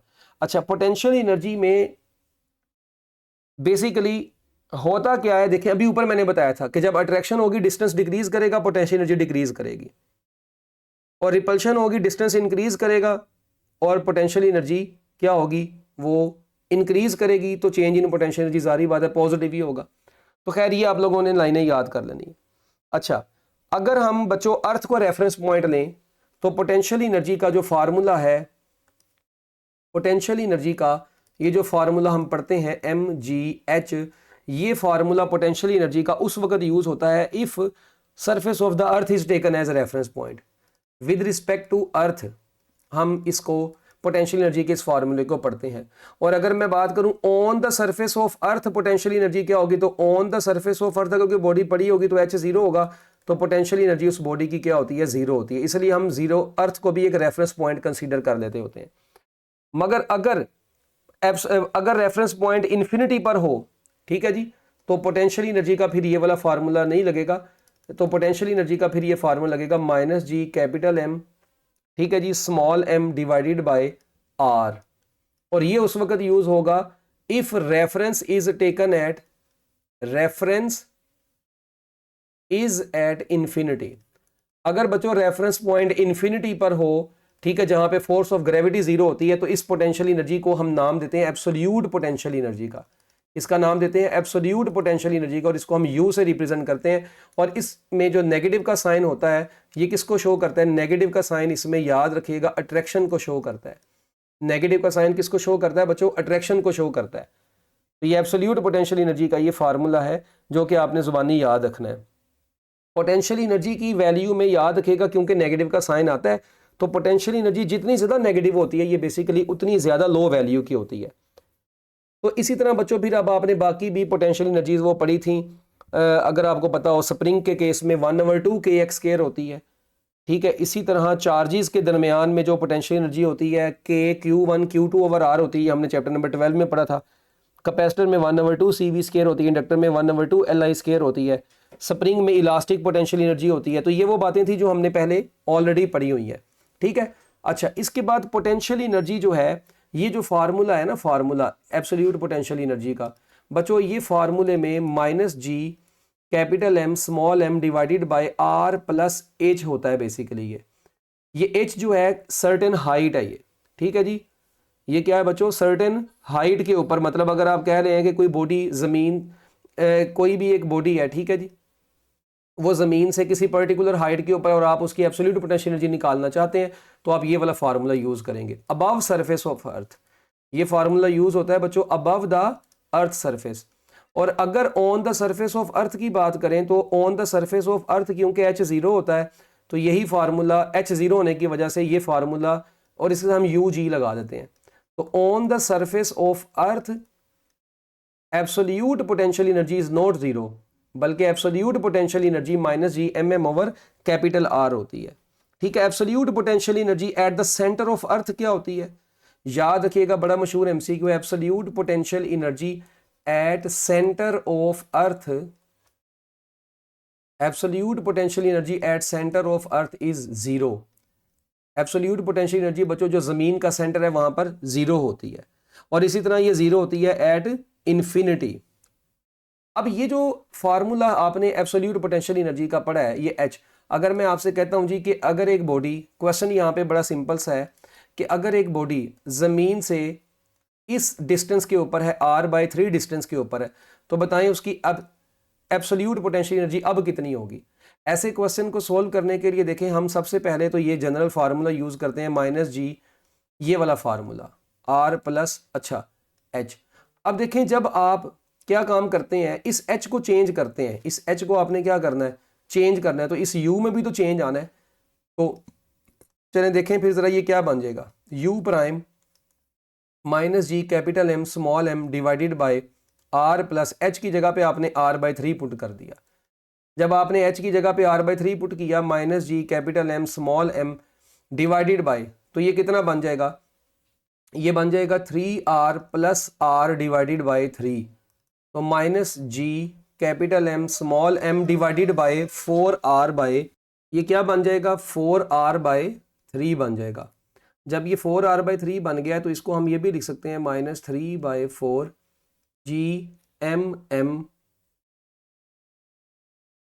GMM divided by r। अब ये जो -GMM, अब ये 3/4 को अगर मैं इधर साइड पर लिख देता हूँ, ठीक है, ये देखें ये 3/4 को अगर मैं साइड पर लिख देता हूँ और ये -G capital M small m divided by r, तो अब ये वाली जो एब्सोल्यूट पोटेंशियल एनर्जी है इसको मैं क्या कहूँगा, ये अर्थ वाली है, ठीक है जी। तो ये देखें अब जो एब्सोल्यूट पोटेंशियल एनर्जी है वो कितनी आ गई, पहले से 3/4 आ गई है। तो आप देखें h की जगह पे, अच्छा अगर मैं कहता h की जगह पे भाई r/3 नहीं बल्कि मैं कहता हूँ h की जगह पे 3r पुट कर देता, तो अगर मैं h की जगह पे 3r पुट करता, आप देखें अगर इसी तरह अगर मैं क्वेश्चन में h की जगह पर इफ़, चलो पहले h की जगह पे r पुट करते हैं, अगर h की जगह पे r पुट करेंगे तो जो न्यू एब्सोल्यूट पोटेंशियल एनर्जी आएगी, अब देखें r + r 2r हो जाएगा, तो जो न्यू पोटेंशियल एनर्जी आएगी वो पहले से 2 गुना कम आएगी, ठीक है। मतलब ये u के साथ g आएगा अर्थ के लिहाज से, इसी हाइट पे हम देखेंगे ना। अच्छा अगर इसी तरह h = 2r हो तो जो न्यू पोटेंशियल एनर्जी आएगी वो यहाँ पे g लिख लें, तो वो अर्थ वाली पोटेंशियल एनर्जी के मुकाबले में अब 3 गुना कम आएगी। इसी तरह अगर h जो है वो 3r के बराबर होगा तो अब की बार जो एब्सोल्यूट पोटेंशियल एनर्जी आएगी वो पहले से 4 गुना कम आएगी। यानी आप ऐसे भी याद रख सकते हैं कि h जितने r के बराबर होगा g के नीचे, मतलब u g के नीचे उतना उससे एक ज़्यादा वैल्यू आया करेगी। तो ये एक शॉर्टकट भी आप इसको याद रख सकते हैं, अदरवाइज़ आपको ज़रूरत नहीं, बस आप ऐसे ही भी सॉल्व कर सकते हैं, कोई इतनी परेशानी वाली बात नहीं है।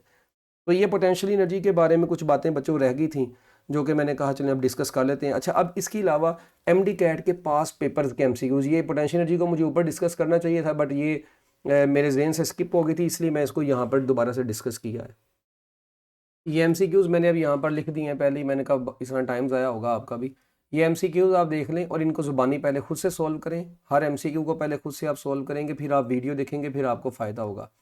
देखें कहता है द कंजम्पशन ऑफ एनर्जी, ये MD कैट 2022 का MCQ है। The consumption of energy by a 60 watt bulb, आपको पावर दी गई है इन 2 सेकेंड्स, टाइम भी दिया गया है और आपने एनर्जी निकालनी है, तो यानी वर्क निकालना है। W = देखें पावर होती है वर्क ओवर टाइम, तो वर्क किसके बराबर होगा, पावर इंटू टाइम। पावर आपको दी गई है 60 और टाइम आपको दिया गया 2, तो आपके पास आंसर आ गया 120 जूल। कितना टाइम लगा इसको, बहुत सिंपल सा MCQ था, 120 जूल आपके इस MCQ का आंसर आ गया, ठीक है। इसी तरह एक और क्वेश्चन, ये MD कैट देखें 2022 में आया हुआ है। पावर के ना जो फार्मूला है, पावर = वर्क ओवर टाइम। एक और बात यहाँ पे याद रखिएगा कि ये पावर का टाइम के साथ इन्वर्स रिलेशन है, तो अगर दो बॉडीज़ की पावर्स की रेशो निकालनी हो तो याद रखिएगा वो उनके टाइम्स रेशो के इन्वर्स के बराबर होती है। ये वैसे ही मतलब जहन में आ गई बात, वो आपको MCQ के हवाले से बता दी गई, इस तरह ये कई दफ़ा MCQ इसका भी देखा गया है।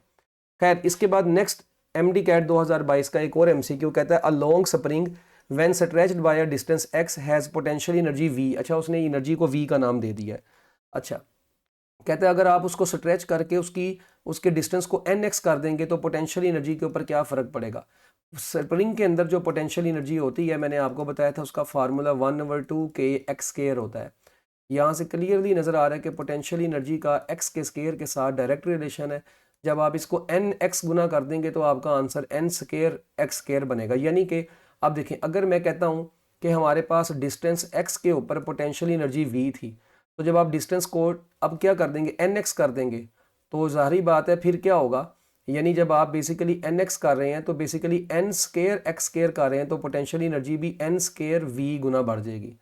तो पोटेंशियल एनर्जी कितने गुना बढ़ जाएगी, n² v गुना बढ़ जाएगी। तो आपके इस MCQ का आंसर n² v बनेगा। क्या बनेगा, n² v। दोबारा से सुन लें, डिस्टेंस देखें, आप डिस्टेंस को जो भी करेंगे उस चीज़ के स्केयर के लिहाज से पोटेंशियल एनर्जी ने बढ़ना है, बात खत्म। तो जब आप उसको n गुना बढ़ा रहे हैं तो n के स्केयर के लिहाज से पोटेंशियल एनर्जी भी बढ़ जाएगी, तो n² v आपकी इस MCQ का आंसर बन गया। इसी तरह एक और MCQ है, कहता है ignoring details associated with friction extra forces exerted by arm and leg muscles and the other factors, we can consider a pole vault as the conservation of an athlete's running kinetic energy to the gravitational potential energy. If an athlete is to be lifted by his body 5 meters during the vault, what speed must he have when he plants his pole? देखिए अब मेरी बात सुने, इतना पता चल रहा है कि पूरी स्टेटमेंट के अंदर ना, अब बच्चे ना स्टेटमेंट यहाँ पे समझने बैठ जाएंगे पेपर में और रात लगा लेंगे और एमसीक्यू नहीं होगा। ओ भाई सिंपल सी बात, उसने आपको हाइट दे के स्पीड पूछी है और कंजर्वेशन ऑफ एनर्जी की भी बात कर दी है, पोटेंशियल एनर्जी काइनेटिक एनर्जी में कन्वर्ट हुई, तो चुप करके formula V is equal to √2GH लगाएं। अब V जो है ये 2, ये G की जगह पे 10 और H कितना दिया आपको 5, 5 इंटू 2 10, 10 इंटू 10 100, तो 100 का अंडर रूट कितना आया 10, तो 10 मीटर पर सेकंड आपके इस एमसीक्यू का आंसर है। आपको ज़रूरत ही नहीं है ज़्यादा गहराइयों में जाने की। अच्छा, इसी तरह एमडी कैट का पास्ट पेपर का 2022 का एक और एमसीक्यू है, ये 2022 में आया है। इसका मैं आपको भी ऊपर बता चुका हूँ कि काइनेटिक एनर्जी का फार्मूला हम पढ़ते हैं P²/2m। अब जो मोमेंटम होता है वो फोर्स इंटू टाइम होता है, तो जो काइनेटिक एनर्जी है वो किसके बराबर आएगा, F²T² डिवाइडेड बाई 2m। तो देख लें ये एमडी कैट के पास पेपर्स में भी आया हुआ है, ये मुझे भी मतलब मैंने देखे हैं पास पेपर्स, तो मुझे पता चला, पहले नहीं था पता, और मैं आपको ऊपर भी बता चुका हूँ। इसका मतलब ऐसी चीज़ें आपको पेपर्स में आ जाती होती हैं। ये रिसेंटली लास्ट ईयर जो एमडी कैट का पेपर हुआ है उसमें ये एमसीक्यू आया, work done by variable force can be found by dividing. Variable force के अंदर जब भी हम वर्क निकालते हैं तो बच्चों याद रखिएगा हम डिस्प्लेसमेंट्स को छोटे छोटे इंटरवल्स में डिवाइड करते हैं, तो बीटा ऑप्शन आपका आंसर है। नेक्स्ट एमसीक्यू कहता है 2 bodies with kinetic energies are in the ratio 4/1 are moving with equal momentum. लें जी मोमेंटम उनके इक्वल है, ठीक है, तो उनकी मैस की रेशो बताएं। देखें अगर मोमेंटम उनके सेम है तो kinetic energy 1 over kinetic energy 2 बराबर होगी m2 ओवर m1 के, ठीक है। तो अब देखें 2 बॉडीज विद काइनेटिक एनर्जीज, उनकी काइनेटिक एनर्जीज की रेशो कितनी थी, 4/1 थी, तो ये m2 ओवर m1 है। तो बताएं फिर m1 ओवर m2 किसके बराबर आ जाएगा, तो हम कह सकते हैं m1 ratio m2 is equal to 1/4 होगा। तो मैसेज की जो रेशो होगी वो 1/4 होगी, डेल्टा ऑप्शन आंसर बनेगा। इसी तरह बच्चों एक और क्वेश्चन ये थोड़ा सा है, अ फिशरमैन, ये 2000 एमडी कैट 2023 में थोड़ा सा कैलकुलेशन वाला आ गया। Fisherman lifts a fish of mass 250 ग्राम, ग्राम को किलोग्राम में कन्वर्ट करेंगे तो 0.25 किलोग्राम बन जाएगा, इसको पहले ही कन्वर्ट कर लिया। अच्छा, रेस्ट से स्टार्ट हुआ है through a vertical height, rest से स्टार्ट हुआ है, वर्टिकल हाइट 1.8 मीटर तक गया है। कहाँ तक गया है, 1.8 मीटर तक। The fish gains a speed of 1.1 meter per second. What is the energy gained by the fish? अब उसने आपसे काइनेटिक एनर्जी नहीं पूछी। देखें आपको एक तो मैस भी दे दिया है, दूसरा वो बता रहा है कि जो उसकी स्पीड है वो भी दे दी गई है, फिर उसको इस हाइट पर लेके गए हैं वो भी दे दी गई है। Energy gained by the fish आपने बतानी है। तो सबसे पहले तो देखें एनर्जी का जो फार्मूला होता है एनर्जी गेंड, वो बराबर होगी kinetic energy plus potential energy के। अब काइनेटिक एनर्जी जो होती है वो हाफ mv² होती है और पोटेंशियल एनर्जी जो होती है वो mgh होती है। तो बस अब यहीं पे बात खत्म होगी। 1/2 m जो है वो बेसिकली 0.25 है और जो v है वो 1.1 है उसका स्केयर, प्लस m की वैल्यू कितनी है 0.25 है और g की जगह पे हम 10 पुट करेंगे और हाइट आपको दी गई है 1.8। तो जब आप इसको अब कैलकुलेट करते हैं तो अब इसकी कैलकुलेशन में बहुत सारे बच्चे यहाँ पे गड़बड़ करते हैं। कैलकुलेशन इसकी कैसे करनी है, देखें ये जो 1/2 है ना, ये जो 0.25 है ये 1/4 होता है। 1.1 का जब हम स्केयर लेते हैं तो बच्चों ये 1.21 आता है, ठीक है, 1.21। उसके बाद 0.25 की जगह पे हम दोबारा से क्या लगा देंगे, 1/4 लगा देंगे और यहाँ पे 10 अपनी जगह पे और 1.8 को हम 18/10 लिख देते हैं। अब देखें यहाँ पर क्या होगा, ये 1/2 और 1/4 मिलके 1/8 और साथ में 1.21 अपनी जगह पे रहा, प्लस ये 10 इससे कट गया तो 18/4 जो होगा ये 9/2 के बराबर होगा। अब ये 1.21/8 जो होता है ये, अब यहाँ पर थोड़ा सा ना टेक्निकली वैसे मैं बता देता हूँ कि ये किसके बराबर होता है, ये बराबर होता है 0.1 समथिंग, हम इसको 0.1 कर लेते हैं राउंड अबाउट, प्लस ये 4.5 होता है। तो जब आप इनको ऐड कर देंगे तो 4.6 जूल आपके पास आंसर आ गया और आपकी इस MCQ का आंसर बन गया जी 4.6 जूल। अब बच्चे कहते हैं हमें कैसे पता चलेगा सर, 9/2 का तो पता है 4.5 होता है। तो भाई आप यहाँ पे गेस करेंगे कि जब 9/2 जो है वो 4.5 है तो 4.5 से ऊपर तो एक ही ऑप्शन है हमारे पास और वो 4.6 है और थोड़ी सी ज़्यादा ही आनी है जब इसने ऐड होना है। तो ये अंडरस्टूड था कि आपकी इस MCQ का आंसर डेल्टा बनना था। अच्छा, MD कैट का 2023 का एक और MCQ है, वो यहाँ पर रह गया लिखने वाला, ठीक है। वो अब मैं देखिए मेरी बात सुने, वो था MCQ जिसके पास पास पेपर होगा वो देख लीजिएगा। 8 किलोग्राम बॉक्स है, वो स्लाइड करता है एक हॉरिजॉन्टल फ्रिक्शनलेस फ्लोर के ऊपर 3 मीटर पर सेकंड की वेलोसिटी से और जाके वो एक मैसलेस स्प्रिंग से टकराता है और स्प्रिंग को 12 सेंटीमीटर कंप्रेस कर देता है। ठीक है जी। तो कहता है बताएं कि जो उसको फोर्स, रिटार्डिंग फोर्स उसके ऊपर लग रही होगी वो फोर्स कितनी होगी। अब उस एमसीक्यू को आपने कैसे सोल्व करना है उसका सोल्यूशन मैं आपको बता देता हूँ। एमसीक्यू मैं बोल देता हूँ, आप जिस बच्चे ने लिखना होगा लिख ले, जिसके पास पास पेपर है वो समझ जाएगा। An 8 kilogram box slides along a horizontal frictionless floor at 3 meter per second and collides with a relatively massless spring that compresses 12 centimeter before the box comes to rest. Calculate the retarding force on the spring. यानी basically आपका जो work है, ठीक है, जब उसको वो force आकर लगी है उसके ऊपर, स्प्रिंग जब उस कंप्रेस स्प्रिंग के ऊपर आके वो बॉडी टकराई है तो बच्चों के वो बॉक्स टकराएगा, तो उसके वक्त जो वर्क डन है वो वर्क डन का फार्मूला क्या होगा। बेसिकली वो वर्क डन का फार्मूला है 1/2 mv², काइनेटिक एनर्जी ना। अच्छा, अब यहाँ पर रिटार्डिंग फोर्स बोली है उसने, तो work done is equal to force of friction या force of retarding force into D is equal to 1/2 mv² है। तो यहाँ से जस्ट हम लोगों ने mv² divided by 2 into D करके तो फोर्स निकाल लेनी है। और हमारे पास जो वो फोर्स है वो बच्चों तकरीबन कितनी आती है, 300 न्यूटन के करीब आएगी। कितनी आएगी, 300 न्यूटन आएगी। तो हमारे उस एमसीक्यू का आंसर 300 न्यूटन होगा। यानी वो सिंपल सा एमसीक्यू था, बस इसको आप लोगों ने कैलकुलेशन बेस्ड है, थोड़ा सा इसको आप लोगों ने देख लेना है। तो लो जी बच्चों, ये था आपका यूनिट नंबर 2 एमडी कैट का वर्क एंड एनर्जी के हवाले से। तो ये काफ़ी इंपॉर्टेंट चीज़ें थी। अगर किसी बच्चे को कोई मसला हो, कोई क्वेश्चन पूछना हो तो 032041772999 इस व्हाट्सएप नंबर पे आप मुझे मैसेज करके इसके नोट्स, पीडीएफ नोट्स वगैरह और कोई क्वेश्चन वगैरह हो पूछ सकते हैं। अल्लाह हाफिज़।